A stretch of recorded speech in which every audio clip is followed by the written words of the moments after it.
அன்புக்குரிய இஸ்லாமிய சகோதர நண்பர்களே, பெரியவர்களே, ذில்ஹிஜ்ஜா மாதத்தை நெருங்கிக் கொண்டிருக்கின்றோம். ذில்காதா மாதத்தினுடைய கடைசி பகுதியில் இருந்து கொண்டிருக்கின்றோம்.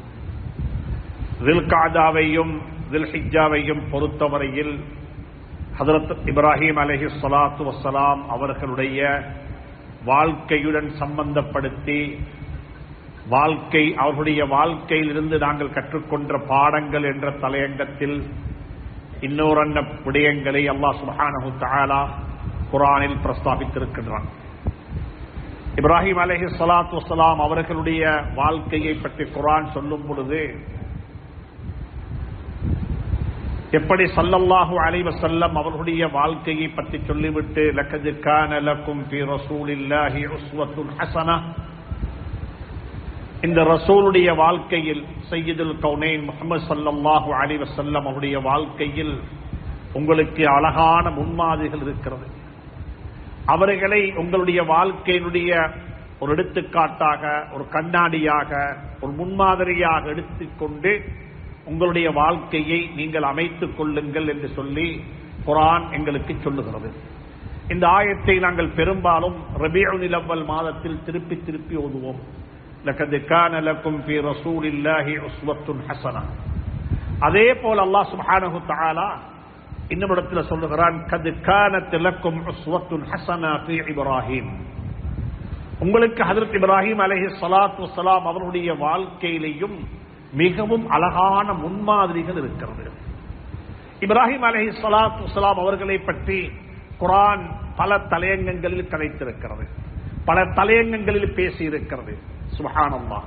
ஹஜ்ரத் இப்ராஹிம் அலைஹிஸ்ஸலாத்து வஸ்ஸலாம் அவருடைய வாழ்க்கையும் எங்களுக்கு ஒரு உதாரணம், ஒரு உபமானம், அவர்களுடைய வாழ்க்கையை போன்று எங்களுடைய வாழ்க்கையை அமைத்துக் கொள்வதற்கு ஒரு கண்ணாடி என்று சொல்லி, ஒரு உதாரண புருஷன் என்று சொல்லி அல்லாஹ் சுப்ஹானஹு தஆலா குர்ஆனில் பிரஸ்தாபித்திருக்கின்றார். இதே போல் அல்லாஹ் சுப்ஹானஹு தஆலா இன்னும் சில இடங்களில் குர்ஆனில் ஃபபிஹுதாஹு முக்ததிஹ், நீங்கள் வாழ்க்கையில் எப்பொழுதுமே நபிமார்களுடைய வாழ்க்கையை உங்களுடைய வாழ்க்கைக்கு ஓமானமாக எடுத்துக் கொள்ளுங்கள். அவர்களுடைய வாழ்க்கையை ஒரு வழிகாட்டியாக நீங்கள் எடுத்துக் கொள்ளுங்கள். அவர்களை நீங்கள் பின்துயருங்கள், அவர்கள் வாழ்ந்த பிரகாரம் வாழுங்கள் என்று சொல்லி எல்லாம் குர்ஆனில் அல்லாஹ் சுப்ஹானஹு தஆலா சூரத்துல் அன்ஆமில் அல்லாஹ் தொடர்ச்சியாக 18 நபிமார்களுடைய பேர் நாமங்களை எல்லாம் சொல்லிவிட்டு 18 நபிமார்களுடைய பேர் நாமங்களை எல்லாம் தொடர்ச்சியாக சொல்லிவிட்டு கடைசியாக சொல்லுகிறான் ஒரு செய்தியாக, ஃபபிஹுதாஹு முக்ததிஹ், நீங்கள் இந்த நபிமார்களை போன்று வாழ்ந்து கொள்ளுங்கள். இந்த நபிமாருடைய வாழ்க்கையை போன்ற வாழ்க்கை, ஹஜ்ரத் யூசுப் அலைஹிஸ்ஸலாத்து வஸ்ஸலாமுடைய மன்னிப்பு, அய்யூப் அலைஹிஸ்ஸலாத்து வஸ்ஸலாமுடைய பொறுமை, இப்ராஹிம் அலைஹிஸ்ஸலாத்து வஸ்ஸலாமுடைய தியாகம், இப்படியாக ஒவ்வொரு நபியை பற்றியும் அல்லாஹ் சுப்ஹானஹு தஆலா அந்தந்த நபியினுடைய நற்பண்புகளை பற்றி, அந்த நபியிடம் இருந்த விசேஷமான குணத்தை பற்றி அல்லாஹ் சொல்லிவிட்டு சொல்லுகிறான், ஃபபிஹுதாஹு முக்ததிஹ், நீங்கள் வாழ்க்கையில் வெற்றி பெற வேண்டுமா, அப்படியாக இருந்தால் இந்த நபிமார்களுடைய வாழ்க்கையை உங்களுடைய வாழ்க்கைக்கு ஓமானமாக எடுத்துக் கொள்ளுங்கள் என்று குர்ஆன் சான்று பகிர்ந்து கொண்டிருக்கிறது. அந்த அடிப்படையில் இப்ராஹிம் அலைஹிஸ்ஸலாத்து வஸ்ஸலாமுடைய வாழ்க்கையில் இன்னொரு தலையங்கங்களில் நாங்கள் படிக்க வேண்டிய பாடங்கள் இருக்கிறது. அதில் ஒரு மிக முக்கியமான தலையங்கம் தான் இப்ராஹிம் அலைஹிஸ்ஸலாத்து வஸ்ஸலாம் அவர்களுடைய துஆக்கள். எப்படிப்பட்ட துஆக்கள் கேட்டிருக்கிறார்கள், எதற்கு துஆ கேட்டார்கள்? அன்புக்குரிய நண்பர்களே, சகோதரர்களே, ஒரு மனிதன் துஆவுடன் தான் வாழ வேண்டும் என்பதற்கு இப்ராஹிம் அலைஹிஸ்ஸலாத்து வஸ்ஸலாமுடைய வாழ்க்கை உதாரணமாக இருந்து கொண்டிருக்கிறது. துஆ எப்படி கேட்க வேண்டும், எதை கனவு கண்டவனாக துஆ கேட்க வேண்டும், எந்த நம்பிக்கையுடன் துஆ கேட்க வேண்டும், புத்தியை பாதிக்க முடியுமா முடியாதா, இப்படியாக பல கேள்விகளுக்கு பதில் சொல்லக்கூடியவைகளாகத்தான் இப்ராஹிம் அலைஹிஸ்ஸலாத்து வஸ்ஸலாமுடைய துஆக்கள் இருந்து கொண்டிருக்கிறது. ஒரு கட்டத்தில் துஆ கேட்டிருக்கிறாங்க ஈமானுக்காக வேண்டி, யா அல்லாஹ், என்னையும் என்னுடைய குடும்பத்தையும் சிலை வணக்கத்தை விட்டும் பாதுகாப்பாயாக. கொஞ்சம் உள்ளத்துல கையை வச்சு கேட்டு பாருங்க பார்ப்போம். அப்படிப்பட்ட துஆக்கள் நாங்க கேட்க மாட்டோம். ஏனென்றா எங்களுக்கு ஒரு மூட அல்லது ஒரு சும்மா ஒரு நம்பிக்கை இருக்குது, நாங்க யாரும் முர்த்ததாகிட மாட்டோம் என்று சொல்லி, நாங்க யாரும் சிலை வணக்கத்துக்கு போய்விட மாட்டோம் என்று சொல்லி, நாங்க யாரும் காவிராக மௌத்தாக மாட்டோம் என்று சொல்லி நாங்களாகவே எங்களை நினைத்துக் கொண்டிருக்கின்றோம். ஆனா சொன்னாங்க ஸல்லல்லாஹு அலைஹி வஸல்லம், எத்தனையோ மனிதர்கள் இருக்கிறாங்க உலகத்துல ஃபயஅமலு பிஅமலி அஹ்லில் ஜன்னah, சுவர்க்கத்துக்குரிய அமலாக அவர்கள் அமல் செய்வார்கள். அவர்களுடைய அமலை பார்த்து மக்கள் சொல்லுவார்கள் சுவர்க்கவாதி என்று சொல்லிவிடுவார்கள். இவரை போல ஒரு மனிதராக நாங்கள் வாழ வேண்டும் என்று கனவு காணுவார்கள். ஃபயஸ்பிகு அலைஹில் கிதாப், அல்லாஹ்வுடைய முடிவு அவனுக்கு முந்திவிட்டால் ஃபயஅமலு பிஅமலி அஹ்லின் நார், நரகத்துக்குரிய அமலை செய்து அவன் நரகத்துக்கு போய்விடுவான். அப்படி எத்தனையோ மனிதர்களை நாங்கள் பார்த்திருக்கின்றோம். இன்னமொரு மனிதர் ஃபயஅமலு பிஅமலி அஹ்லின் நார், நரகத்துக்குரிய அமல் செய்வார். அவரை பார்த்தா எதுக்குமே இஸ்லாத்தினுடைய எந்த ஒரு அடையாளத்திலையும் அவரிடம் இருக்க மாட்டார். நாங்கள் அவரை ஒதுக்கி வைத்து விடுவோம், நாங்கள் அவரை ஓரங்கட்டி விடுவோம், அவரை நினைத்து நாங்கள் யாரும் கலைக்கவும் மாட்டோம். அப்படிப்பட்ட ஒரு ஓரங்கட்டப்பட்ட நிலையில் அவர் இருப்பார். ஃபயஸ்பிகு அலைஹில் கிதாப், அல்லாஹ்வுடைய முடிவு அவனுக்கு முந்திவிட்டால் ஃபயஅமலு பிஅமலி அஹ்லில் ஜன்னah, அவன் சுவர்க்கவாதிகளுடைய அமல் செய்து கடைசி நேரத்தில் சுவர்க்கத்தை சொந்த வீடாக மாற்றிக் கொள்வான். இப்ராஹிம் அலைஹிஸ்ஸலாம் துஆ கேட்கிறாங்க, ரப்பி ஜுனுப்னி வ பனிய அன் நஅபுதல் அஸ்னாம், சிலை வணக்கத்தை விட்டும் என்னையும் என்னுடைய குடும்பத்தையும் பாதுகாத்து விடுவாயாக. அன்புக்குரிய நண்பர்களே, சகோதரர்களே, சிலை வணக்கம் என்று சொல்லுவது வெறுமனே ஒரு சிலையை வைத்து வணங்குவது மட்டுமல்ல. நம்முடைய வாழ்க்கையில் எத்தனையோ சிலை வணக்கங்கள் வந்து விட்டது தெரியாமலேயே. பணத்தை வணங்குகின்றோம், அறிவை வணங்குகின்றோம், ஆட்சியை வணங்குகின்றோம். சுப்ஹானல்லாஹ், எங்களுடைய வாலிபர்கள் டெக்னாலஜியை வணங்கிக் கொண்டிருக்கிறார்கள். அது இல்லாம வாழ முடியாது. அதுதான் வாழ்க்கையினுடைய ஆக்சிஜனாக மாறிவிட்டது. சோசியல் மீடியா இல்லாமல் இருப்பது என்பது முடியாது. நீங்க ஜும்மாவுக்கு வந்து பாருங்கள், ஜும்மாவுல கூட பாருங்கள் எங்களுடைய வாலிபர்கள் எங்கே இருப்பார்கள் என்று சொல்லி. அவர்களுடைய உடம்பு இங்கே இருக்கிறது, அவர்களுடைய தொடர்பாடல் அனைத்தும் அது டெக்னாலஜியில் எங்கேயோ இருந்து கொண்டிருக்கிறாங்க. அன்புக்குரிய நண்பர்களே, சகோதரர்களே, வாழ்க்கையில் இப்படிப்பட்ட எத்தனையோ சிலைகளுக்கு நாங்கள் சிரம் சாய்த்துக் கொண்டிருக்கின்றோம், எத்தனையோ சிலைகளை வணங்கிக் கொண்டிருக்கின்றோம். இப்ராஹிம் அலைஹிஸ்ஸலாம் துஆ கேட்கிறாங்க, ரப்பி ஜுனுப்னி வ பனிய அன் நஅபுதல் அஸ்னாம், யா அல்லாஹ், என்னை மட்டுமல்ல என்னுடைய குழந்தைகளையும் என்னுடைய சந்ததியையும் என்னுடைய பரம்பரையையும் சிலை வணக்கத்தை விட்டு பாதுகாத்து விடுவாயாக என்று இப்ராஹிம் அலைஹிஸ்ஸலாம் துஆ கேட்கிறாங்க. இன்னொரு கட்டத்தில் துஆ கேட்கிறாங்க இப்ராஹிம் அலைஹிஸ்ஸலாம், குடும்பத்துக்கு துஆ கேட்கிறாங்க. அன்பானவர்களே, குடும்பத்தை மறந்து விடாதீர்கள். குடும்பத்துக்காக வேண்டித்தான் வாழுகின்றோம். குடும்பத்தையும் அழைத்துக் கொண்டு சுவர்க்கம் போய் சேர வேண்டும். தனிய சுவர்க்கம் போக வேண்டாம் யாரும். தனி மனித வாழ்வுக்கு சுவர்க்கத்தில் இடம் கிடையாது. சுவர்க்கத்துக்கு குடும்பத்தோட போய் சேர வேண்டும். فأقبل بعضهم إلى بعض يتساءلون قالوا إنا كنا قبل في أهلنا مشفقين.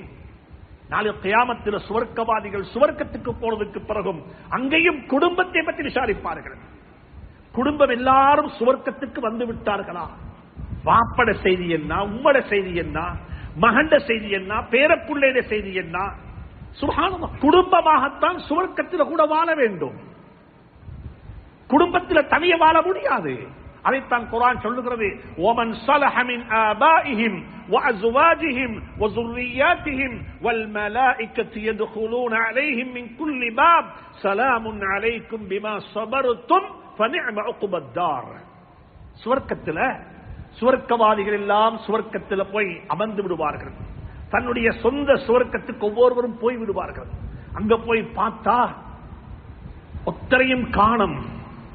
வாப்பா எங்க இருக்கிறாரு, உம்மா எங்க இருக்கிறாரு, குடும்பம் எங்க இருக்குது, மனைவி எங்க இருக்குது, யாருக்கும் தெரியாது. ஏனால் ஒவ்வொருவரும் சுவர்க்கத்துக்குள்ள நுழையும் பொழுது அவர்களுடைய அமலுக்கு ஏற்ப அவர்களுக்கு சுவர்க்கம் கிடைக்கும். எங்கட குடும்பத்தில் யாருடைய சுவர்க்கம் உயர்ந்த சுவர்க்கமாக இருக்குமோ, எங்கட குடும்பத்தில் யாருடைய சுவர்க்கம் மிக உயர்ந்த இடத்தில் இருக்குமோ, அல்லாஹ் சுப்ஹானஹு தஆலா அந்த சுவனத்தின் பக்கமாக நம் அனைவரையும் அல்லாஹ் உயர்த்தி விடுவான். அல்லாஹ் குர்ஆன்ல சொல்லுகிறான், வல்லதீன ஆமனூ வத்தபஅத்துஹும் ذُرِّيَّتُهُم بِإِيمَانٍ أَلْحَقْنَا بِهِمْ ذُرِّيَّتَهُم. மேல உள்ளவரை கீழ இறக்க மாட்டோம். வமா அலத்னா மின் அமலிஹிம் மின் ஷை. மேல உள்ளவருடைய எந்த ஒரு அமலையும் குறைக்க மாட்டோம். மேல உள்ளவரை மேலே வைத்துவிட்டு அவருடைய குடும்பம் சில சந்தர்ப்பங்களில் வாப்ப மகண்ட சுவர்க்கத்துக்கு போக வேண்டி வரும். சில சந்தர்ப்பங்களில் வாப்பட சுவர்க்கத்துக்கு மகன் போக வேண்டி வரும். மனைவியுடைய சுவர்க்கத்தில் கணவன் போய் சேர வேண்டி வரும். யாருடைய சுவர்க்கம் உயர்ந்த இடத்தில் இருக்குமோ அந்த சுனத்தின் பக்கமாக நம் அனைவரையும் அல்லாஹ் சுப்ஹானஹு வ தஆலா அங்கே அனுப்பி விடுவான். நாங்கள் அங்கே வாழ்ந்து கொண்டிருப்போம். அந்த நேரத்தில் அல்லாஹ் சுப்ஹானஹு வ தஆலா மலக்குமார்களை அனுப்பி வைப்பான். போய் பார்த்து விட்டு வாருங்கள், அந்த சுவர்க்கவாதிகளை தரிசித்து வாருங்கள், அவங்க எப்படி இருக்கிறாங்க என்று சொல்லி அல்லாஹ் குர்ஆன்ல சொல்லுகிறான். وَمَنْ صَلَحَ مِنْ آبَائِهِمْ وَأَزْوَاجِهِمْ وَذُرِّيَّاتِهِمْ சுவர்க்கத்துக்குள்ள போன தனியே இல்ல, குடும்பத்தோட சுவர்க்கத்தில் இருக்கிறாங்க. மனைவியும் இருக்கிறா, கணவனும் இருக்கிறான், குழந்தைகளும் இருக்கிறாங்க, பரம்பரையும் இருக்குது, ஏன் பெற்றோர்களும் இருக்கிறாங்க. அந்த வீடு எப்படி இருக்கும்? அந்த வீடு எப்படி இருக்கும்? குழந்தைகளும் இருக்கிறார்கள், பெற்றோரும் இருக்கிறாங்க, கண்குளிர்ச்சியான மனைவியும் இருக்கிறாள், பேரப்பிள்ளைகளும் இருக்கிறாங்க, எல்லாரும் ஆரோக்கியமாக இருக்கிறாங்க, எல்லாருமே சிரித்துக் கொண்டிருக்கிறாங்க, யாருக்குமே நோய் இல்லாம இருக்கிறாங்க. அப்படிப்பட்ட ஒரு குடும்ப வாழ்க்கை உலகத்தில் கிடைக்குமா? இல்ல, கிடைக்காது. உலகத்தில் குழந்தைகள் பெருசாக பெருசாக வயதாக வயதாக பெற்றோர்கள் முதுமை பருவத்தை அடைந்து விடுவார்கள். அவர்களுக்கு அவர்களுக்கு மீண்டும் சிறு பிராயம் வந்துவிடும். என்ன செய்தாங்க என்று எங்களுக்கு கஷ்டமாக இருக்கும் புரிந்து கொள்வதற்கு. ஆனா சுவர்க்கத்தில் அப்படி அல்ல, எல்லாரும் ஒன்றாக இருப்பார்கள். அல்லாஹ் சுப்ஹானஹு வ தஆலா சொல்லுகிறான், மலக்குமார்கள் உள்ளே போய் வல் மலாயிகத்து யதுகுலூன அலைஹிம் மின் குல்லி பாப், சுவர்க்கத்துடைய எல்லா கதவுகளாலையும் மலக்குமார்கள் உள்ளே வந்து எட்டி பார்ப்பார்கள், இந்த குடும்பத்தை பார்ப்பார்கள். என்ன தெரியுமா சொல்லுவாங்க? நன்றாக புரிந்து கொள்ளுங்கள், நன்றாக புரிந்து கொள்ளுங்கள். என்ன சொல்லுவாங்க மலக்குமார்கள் வந்து? சுவர்க்கத்துக்குள்ள போன சந்தர்ப்பத்தில் மலக்குமார்கள் சொல்லுவாங்க, ஸலாமுன் அலைக்கும், உங்களுக்கு சாந்தி சமாதானம் உண்டாகட்டும். மலக்குமார்களுடைய சலாம், குர்ஆன் மலக்குமார்களுடைய சலாத்தை பற்றி தனியே பேசி இருக்கிறது. மலக்குல் மௌத்துடைய சலாம் இருக்கிறது. மலக்குல் மௌத் அலைஹி ஸலாத்து வஸலாம் சலாம் சொல்லுவார்கள். சுவர்க்கத்துக்குள்ள போகும்போது சலாம் சொல்லுவார்கள். وَسِيقَ الَّذِينَ اتَّقَوْا رَبَّهُمْ إِلَى الْجَنَّةِ زُمَرًا حَتَّى إِذَا جَاءُوهَا وَفُتِحَتْ أَبْوَابُهَا وَقَالَ لَهُمْ خَزَنَتُهَا سَلَامٌ عَلَيْكُمْ. அங்க ஜெனரலாக பொதுவாக சலாம் சொல்லுவார்கள், வீட்டுக்கு வரவேற்பார்கள், சுவர்க்கத்துக்கு அழைப்பார்கள்.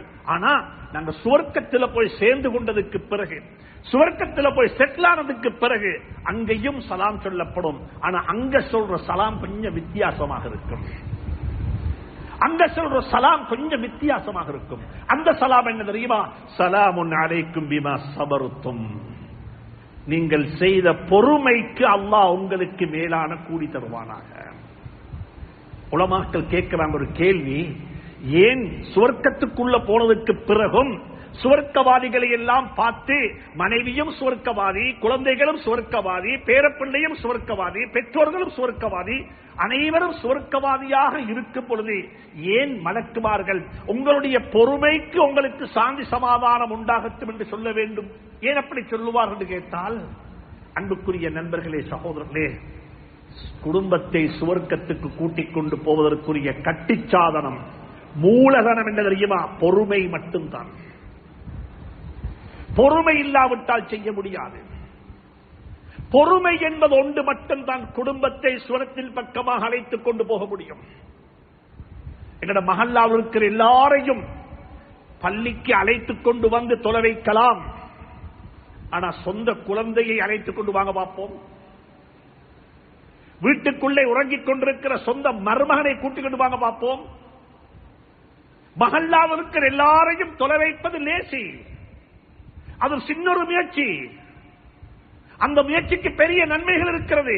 ஆனா சொந்த மகன், சொந்த குடும்பத்தை, சொந்த மருமகனையும் அழைத்துக் கொண்டு பள்ளிக்கு வந்து தொழுதுவிட்டு போவது என்பது இருக்கிறதே, அதற்கு பொறுமை தேவைப்படும். அதற்கு பெரிய பொறுமை தேவைப்படும். அந்த பொறுமையைத்தான் அல்லாஹ் சொல்லுகிறான். மலக்குமார்கள் அங்கேயும் சொல்லுவார்கள், ஸலாமுன் அலைக்கும் பிமா ஸபர்தும், நீங்க செய்த பொறுமையின் காரணமாகத்தான் நீங்க சுவர்க்கத்துக்கு இன்றைக்கு வந்திருக்கிறீங்க. அதைத்தான் யாக்கூப் அலைஹிஸ்ஸலாத்து வஸ்ஸலாம் அவர்களும் சொன்னார்கள், ஃபஸபருன் ஜமீல் வல்லாஹுல் முஸ்தஆனு அலா மா தஸிஃபூன். ஒரு வாப்பவாக, ஒரு நல்ல ஒரு தகப்பனாக நானும் நீங்களும் இருக்க வேண்டும் என்றிருந்தால் எனக்கும் உங்களுக்கு இருக்க வேண்டிய ஆகப்பெரிய கேபிட்டல் என்ன தெரியுமா? பொறுமை என்ற கேபிட்டல் தான். பொறுமை என்பது தான் வாழ்க்கையில என்னையும் உங்களையும் ஜெயிக்க வைக்கும் என்பதை அல்லாஹ் சுப்ஹானஹு வ தஆலா சுட்டி காட்டுகிறான். இப்ராஹிம் அலைஹிஸ்ஸலாத்து வஸ்ஸலாம் தந்த குடும்பத்துக்கு ரொம்ப துஆ கேட்டிருக்கிறாங்க, மிச்சம் துஆ கேட்டாங்க. வெறுமனே ஆகிரத்துக்கு மட்டுமல்ல, துனியாவுக்கும் துஆ கேட்டார்கள். இந்த குடும்பம் என்ன சாப்பிட வேண்டும், என்ற குடும்பம் வாழ்ற இடம் எப்படி இருக்க வேண்டும். குர்ஆன்ல 2 இடத்தில் உலமாக்களை கொஞ்சம் அணுகி இந்த குர்ஆனை படிங்கோ, இந்த குர்ஆனை கொஞ்சம் கேளுங்க. குர்ஆன் என்ன பேசுது? குர்ஆன் ஓதுறதல்ல, குர்ஆன் ஒரு செய்தி சொல்லுது, ஒரு மெசேஜ் தருகிறது குர்ஆன். நீங்க எப்படி வாழணும், நீங்க எப்படி இருக்கணும். சூரத்துல் பக்கராவில் அல்லாஹ் சுப்ஹானஹு வ தஆலா மூசாவையும் சொல்லுகிறான், இப்ராஹீமையும் சொல்லுகிறான், ஆதமையும் சொல்லுகிறான். சூரத்துல் பக்கராவில் ஆதம் அலைஹிஸ்ஸலாத்தையும் அல்லாஹ் சொல்லுகிறான், அதே சூரத்துல் பக்கராவில் மூசா அலைஹிஸ்ஸலாத்தையும் அல்லாஹ் சொல்லுகிறான், அதே சூரத்துல் பக்கராவில் அல்லாஹ் சுப்ஹானஹு வ தஆலா இப்ராஹிம் அலைஹிஸ்ஸலாத்தையும் சொல்லுகிறான். அல்லாஹ் ஒரு செய்தி சொல்லுகிறான், நீங்க தவறு செய்துட்டு, நீங்க தவறு செய்வது பிரச்சனை அல்ல, நீங்க தவறு செய்துவிட்டு அந்த தவறை ஏற்றுக்கொள்ளாமல் இருப்பதுதான் பிரச்சனை. நீங்க ஒரு பாவம் செய்வது குத்தம் அல்ல, பாவம் செய்துவிட்டு தௌபா செய்யாமல் இருக்கிறதான் தவறு. ஆதம் அலைஹிஸ்ஸலாம் உங்களோட வாப்பா அவருடைய வாழ்க்கையில ஒரு தவறு நடந்துட்டது.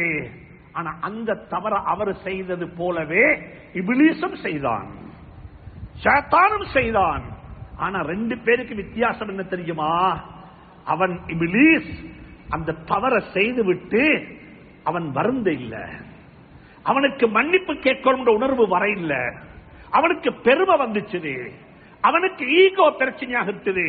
நான் எப்படி இதை செய்வது, இவருக்கு ஆதமுக்கு நான் எப்படி சஜதா செய்வது என்ற அவனுக்கு ஒரு ஈகோ வந்துட்டு அல்லாஹ் சுப்ஹானஹு வ தஆலா அவனை தூக்கி எறிஞ்சு விட்டான். அப்படி அவனை தூக்கி ஓரமாக்கி விட்டான். ஆதம் அலைஹிஸ்ஸலாம் தவறு செய்து விட்டு அல்லாஹ்விடத்தில் மண்டாடி, வகாலா ரப்பனா வலன்னா அன்ஃபுஸனா வஇன் லம் தக்ஃபிர் லனா வதர்ஹம்னா லனகூனன்ன மினல் காஸிரீன் ஃபதலக்கா ஆதம் மின் ரப்பிஹி கலிமாத். அல்லாஹ் சுப்ஹானஹு வ தஆலா ஆதம் அலைஹிஸ்ஸலாத்தை சொல்லுகிறான், உனக்கு வேணும்டா ஆதம் அலைஹிஸ்ஸலாம் மாதிரி இருக்கவும் வேணும். 2வது மூசா அலைஹிஸ்ஸலாத்தை சொல்றான், அவர்களுடன் கூட்டம், அந்த சமூகம் இருக்குதே ஒரு ஆச்சரியமான சமூகம். அந்த நபியை போட்டு ரொம்ப கஷ்டப்படுத்தி போட்டாங்க. தண்ணி இல்லன்றாங்க, சாப்பாடு இல்லன்றாங்க, குலகாரனை தேடி தாண்டாங்க, அந்த பிரச்சனைன்றாங்க. எதை சொன்னாலும் செய்ய மாட்டாங்க, எதை சொன்னாலும் மாற்றித்தான் செய்வாங்க. சூரத்துல் பக்கராவில் அல்லாஹ் சுப்ஹானஹு வ தஆலா அதாவது பனி இஸ்ராயீலை பத்தி கொஞ்சம் ஞாபகப்படுத்தி பாருங்க. பனி இஸ்ராயீல் எப்படி நடந்து கொண்டாங்க? அல்லாஹ்விடத்துல போய் அல்லாஹ் நபிட்ட போய் சொல்றாங்க, நபியே மூசாவே, எங்களோட ஊர்ல ஒரு கொலை நடந்து விட்டது, கொலையாளியை நாங்க தேடுறோம், எங்களுக்கு கிடைக்குது இல்ல, உங்கள்ட்ட அல்லாஹ்ட்ட கேளுங்களேன், என்ன அந்த கொலையாளியை தேடித்தர சொல்லி. மூசா அலைஹிஸ்ஸலாம் அல்லாஹ்ட்ட கையேந்தினாங்க. என்ன செய்ய, இந்த மக்கள் பாவம், இந்த மக்கள் எல்லாத்துக்கும் வினகிட்ட வாராங்க. கையேந்தினாங்க. அல்லாஹ் சுப்ஹானஹு வ தஆலா மூசா அலைஹிஸ்ஸலாத்து வஸ்ஸலாம் கையேந்தி கேட்டாங்க, யா அல்லாஹ், இந்த சமூகத்துக்கு இப்படி ஒரு பிரச்சனை, நீ உதவி செய்ய அல்லாஹ், கருணை காட்டு, இதுக்கு என்ன செய்யணும், யாரு கொலையாளி என்றதை காட்டித்தான் கேட்ட சந்தர்ப்பத்தில் அல்லாஹ் சுப்ஹானஹு வ தஆலாவுக்கு லேசா சொல்லி இருக்கலாம், இவன் தான் கொலையாளி என்று சொல்லி. அல்லாஹ் அப்படி சொல்ல மாட்டான். அல்லாஹ் என்ன தெரியுமா சொன்னான், உன் சமூகத்துக்கு சொல்லு, ஒரு மாட்டை அறுத்து குர்பான் கொடுக்க சொல்லி. இப்ப கொஞ்சம் யோசிங்க பார்ப்போம், புத்திக்கு கொஞ்சம் படுகுதா? கொலையாளியை தேடி துஆ கேட்க சொல்றாங்க, கொலையாளியை தேடி தாங்க சொல்றாங்க. மூசா அலைஹிஸ்ஸலாம் சொல்றாங்க, அல்லாஹ் சொல்லுகிறான், ஒரு மாட்டை அறுத்து குர்பான் கொடுக்கும்படியாக அதுக்கு பிறகு செய்ய வேண்டிய கர்மம் இருக்கிறது, அதை செய்யும்படியாக சொன்ன சந்தர்ப்பத்தில் அவங்க கேட்ட கேள்வி என்ன தெரியுமா? மூசாவை பார்த்து அல்லாஹ் சொன்னானா என்று சொல்லி அவங்க செய்ய போக இல்லை. அல்லாஹ் சொன்னானா என்று சொல்லி அவங்க பாஞ்சி வர இல்ல. அல்லாஹ் சொன்னானா என்று சொல்லி அவங்க திரகாத்தில கொண்டு முன்னுக்கு வர இல்ல. அவங்க குறுக்கு கேள்வி கேட்டாங்க. அந்த குறுக்கு கேள்வி கேட்கிற பழக்கம் எங்கள்கிட்ட இருக்கிறது. இதுக்குத்தான் அல்லாஹ் சொல்றான், நீ அவங்கள போல் ஆகிவிடாதே. அவங்க என்ன குறுக்கு கேள்வி கேட்டாங்க தெரியுமா? மூசா அத்தத்தஹிதுனா ஹுசுவா, அத்தத்தஹிதுனா ஹுசுவா, என்ன நீங்க எங்களுடைய பரிகாசம் செய்வீங்களா? நீங்க எங்களுடைய விளையாடுறீங்களா? நாங்க வட்டி வானம் என்று சொன்னா கேட்கிறாங்க. என்ன வட்டி வானமா? இது விளையாட்டா நீங்க பேசுறது? இந்த நாட்டில் இந்த உலகத்தில் இப்படி வியாபாரம் செய்யலுமா? பேங்க் இல்லாம பொய் இல்லாம வியாபாரம் செய்யலுமா? என்ன விளையாடுறீங்களா? நாங்க கேட்கிறோம் இல்லையா? எங்கட குழந்தைகளுக்கு இப்படிப்பட்ட மார்க்க கல்வி, இப்படிப்பட்ட உலக கல்வி, இப்படிப்பட்ட இடத்திலிருந்து என்னோட பிள்ளைகளுக்கு நாங்க படிச்சு கொடுக்கிறோம் என்றா இதெல்லாம் சாத்தியப்படுமா? புத்திக்கு பட பேசுங்களே என்று சொல்றீங்க இல்லையா? சொல்றோம் இல்லையா? மூசா அலைஹிஸ்ஸலாத்துடைய வரலாறு அப்படியே அல்லாஹ் சொல்றான். மூசா அலைஹிஸ்ஸலாத்தை கலெக்டர் அவங்கள போட்டு தயாராகிட்டாங்க. கேள்வி கேட்டு கேட்டு கண் இல்ல. வைதஸ்தஸ்கா மூசா லிகௌமிஹி ஃபகுல் நضرب بعصاك الحجر. மறுவ சொன்னாங்க, யா அல்லாஹ் மூசா, இந்த மண்ணு சல்வாவை மட்டும் எதனாலும் சாப்பிட்டு சாப்பிட்டு எங்களுக்கு வாய் புளிச்சு போயிட்டு, நீங்க அல்லாஹ்ட்ட கேளுங்க, எங்களுக்கு சாப்பாடு வேணும். மின் ஃபூமிஹா வ அதஸிஹா வ பஸலிஹா. சுப்ஹானல்லாஹ், ஆச்சரியமான சாப்பாடுகளை கேட்டாங்க. قال اتستبدلون الذي هو ادنى بالذي هو خير. என்னப்பா ஆச்சரியமாக இருக்குது. அல்லாஹ் இவ்வளவு அழகான சுவர்க்கத்துடைய சாப்பாட்டை உங்களுக்கு தந்திருக்கிறான் பூமியில சாப்பிடுவதற்கு. இந்த சாப்பாடு வாரம் என்று சொல்லி கீரையும் வெங்காயம் பருப்பு இப்படிப்பட்ட சாப்பாட்டை நீங்க கேட்கிறீங்களா என்று குர்ஆன் அல்லாஹ் கேட்கிறான் கேள்வி. அல்லாஹ் சொல்லித்தரான், அல்லாஹ் சொன்னதை செய்ய பாருங்கோ. மூசா அலைஹிஸ்ஸலாத்துடைய கூட்டம் மாதிரி நீங்க யாரும் போய் என்ன செய்ய வேண்டாம், குறுக்கு கேள்வி கேட்டுக்கொண்டு நீங்க கஷ்டப்படுத்தி உங்களை நீங்க கஷ்டப்படுத்திக் கொள்ள வேண்டாம். மூணாவது சொல்லுகிறான் சூரத்துல் பக்ரா அல்லாஹ் சுப்ஹானஹு வ தஆலா ஹஜ்ரத் இப்ராஹீம் பத்தி. இப்ராஹீம் யாரு? وَإِذِ ابْتَلَى إِبْرَاهِيمَ رَبُّهُ بِكَلِمَاتٍ فَأَتَمَّهُنَّ. இப்ராஹீம் அவர் யாரு? அவரை போல வாழுங்கோ.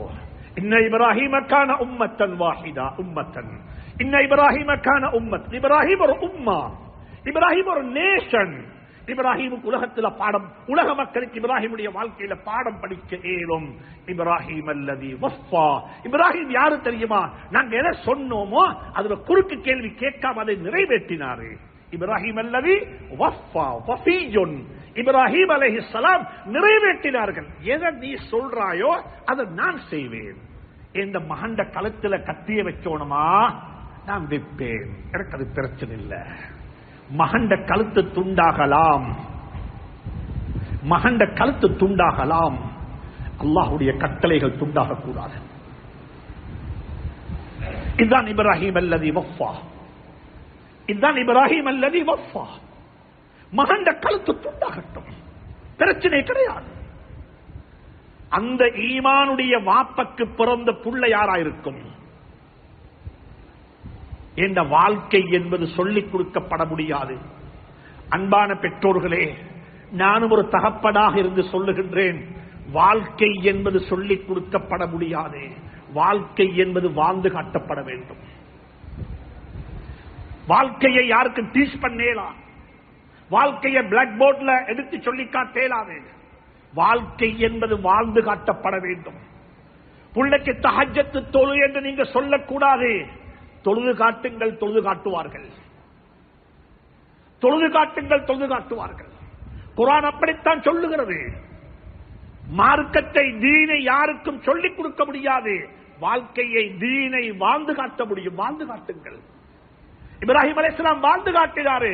மகன்கிட்ட போய் சொன்னாரு, அல்லாஹ் இப்படி சொல்லுகிறார், என்ன செய்ய என்று சொல்லி. அந்த இப்ராஹிமுக்கு பிறந்து அவருடைய மனைவியினுடைய பராமரிப்பில் வளர்ந்த அந்த புள்ள என்ன சொல்லும் தெரியுமா?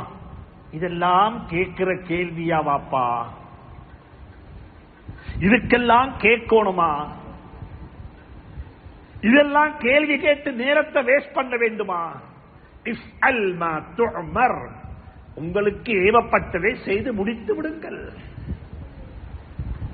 உங்களுக்கு ஏவப்பட்டதை செய்து முடித்து விடுங்கள்.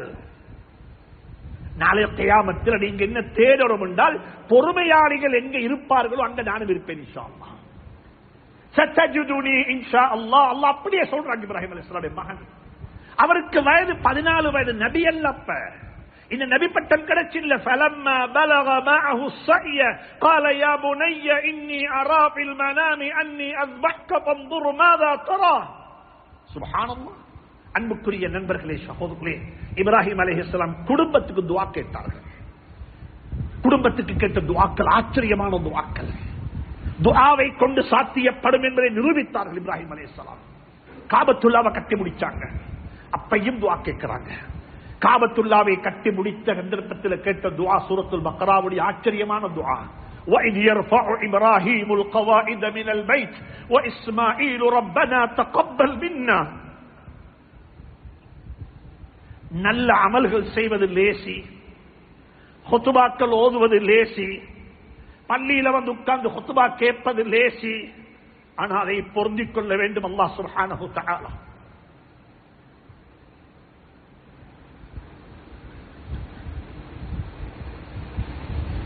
அல்லாஹ் அதனை பொருந்திக் கொள்ள வேண்டும். ஹஜ் செய்வது லேசி, உம்ராவுக்கு மேல உம்ரா செய்வது லேசி, தான தர்மம் கொடுப்பது லேசி, பள்ளி கட்டுவது லேசி. ஆனால் அல்லாஹ்வுடைய கபூலியத்தை பெற்றுக் கொள்வது கஷ்டம்.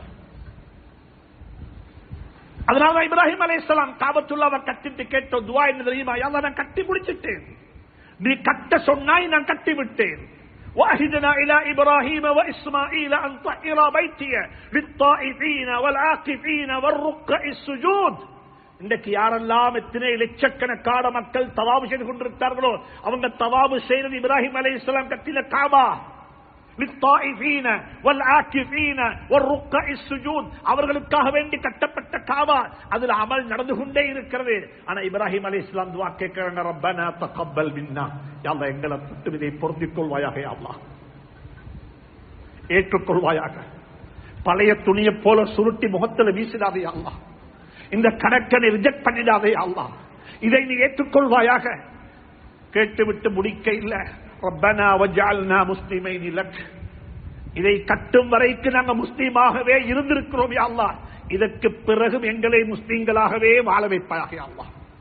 என்ன மட்டுமல்ல யா அல்லாஹ், என்னை மட்டுமல்ல, என்ற மகன் இஸ்மாயிலை மட்டுமல்ல, ரப்பனா வஜ்அல்னா முஸ்லிமைன் லக் மட்டும் கேட்கல, வஜ்அல் ரப்பனா வஜ்அல்னா முஸ்லிமைன் லக் வ மின் ذُرِّيَّتِنَا உம்மத முஸ்லிமத லக். யா அல்லாஹ், எங்கட பரம்பரையில, எங்கட சந்ததியில, இந்த மகண்ட சந்ததி, அந்த மகண்ட சந்ததி, இந்த இஸ்ஹாக் அலைஹிஸ்ஸலாத்துடைய சந்ததி, இந்த இஸ்மாயிலுடைய சந்ததியில வரக்கூடிய அனைவரையும் யா அல்லாஹ் நல்ல மக்களாக நீ ஆக்கி வைப்பாயாக என்று சொல்லி இப்ராஹிம் அலைஹிஸ்ஸலாம் காபத்துல்லாவை கட்டி முடிச்சிருக்கின்ற துஆ. இந்த துஆ தான் இன்னும் ஒரு சந்தர்ப்பத்தில் துஆ கேட்கிறாங்க. ரப்பனா இன்னி அஸ்கன்து மின் ذُرِّيَّتِي بواد غير ذي زرع عند بيتك المحرم ربنا ليقيموا الصلاة واجعل أفئدة من الناس تهوي إليهم وارزقهم من الثمرات رزقا لهم. குடும்பத்துக்கு கேட்ட துஆக்கள் இதெல்லாம், குடும்பத்துக்கு கேட்ட துஆ இதெல்லாம். இப்ராஹிம் அலைஹிஸ்ஸலாம் துஆ கேட்க இல்ல, யா அல்லாஹ் இந்த குடும்பத்தை தொழுகையாளிகளாக ஆக்கி வைப்பாயாக என்று சொல்லி, தொழுகையாளிகளாக ஆக்கி வைப்பாயாக என்று துஆ கேட்க இல்ல. நன்றாக புரிந்து கொள்ளுங்கள், தொழுகையாளிகள் மிச்சம் இருக்கிறாங்க. அல்லாஹ் குர்ஆன்ல சொல்லுகிறான், ஃபவைலுல் லில் முஸல்லீன். தொழக்கூடிய மக்களுக்கு நாசம் உண்டாகட்டும். உடம்பு தொழுகுது, உள்ளம் தொழுகையில இல்ல, உள்ளம் தொழுகையில இல்ல, உள்ளம் எங்கேயோ போயிட்டு வருகிறது. முன்னோர்களுடைய தொழுகைக்கு எங்கட தொழுகைக்கு வித்தியாசம் என்ன தெரியுமா? முன்னோர்களுடைய தொழுகை என்னவென்றால், தக்பீர் கட்டினா உலகத்தை மறந்து விடுவார்கள், சலாம் கொடுத்தால் ஞாபகம் வந்துவிடும். என்னோட தொழுகை எப்படி தெரியுமா? தக்பீர் கட்டினா உலகம் ஞாபகத்துக்கு வந்துவிடும், சலாம் கொடுத்தா மறந்து விடுவோம்.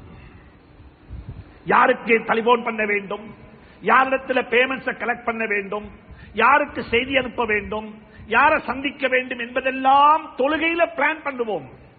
ஆனா சலாம் கொடுத்ததுக்கு பிறகு மறந்து விடுவோம். அதான் எங்கட தொழுகை. அல்லாஹ் சொல்லுகிறான், இப்ராஹிம் அலைஹிஸ்ஸலாம் துஆ கேட்கல, யா அல்லாஹ் இந்த குடும்பத்தை தொழுகையை மாறிகளாக்கி வைப்பா என்று துஆ கேட்காம துஆ கேட்கறாங்க.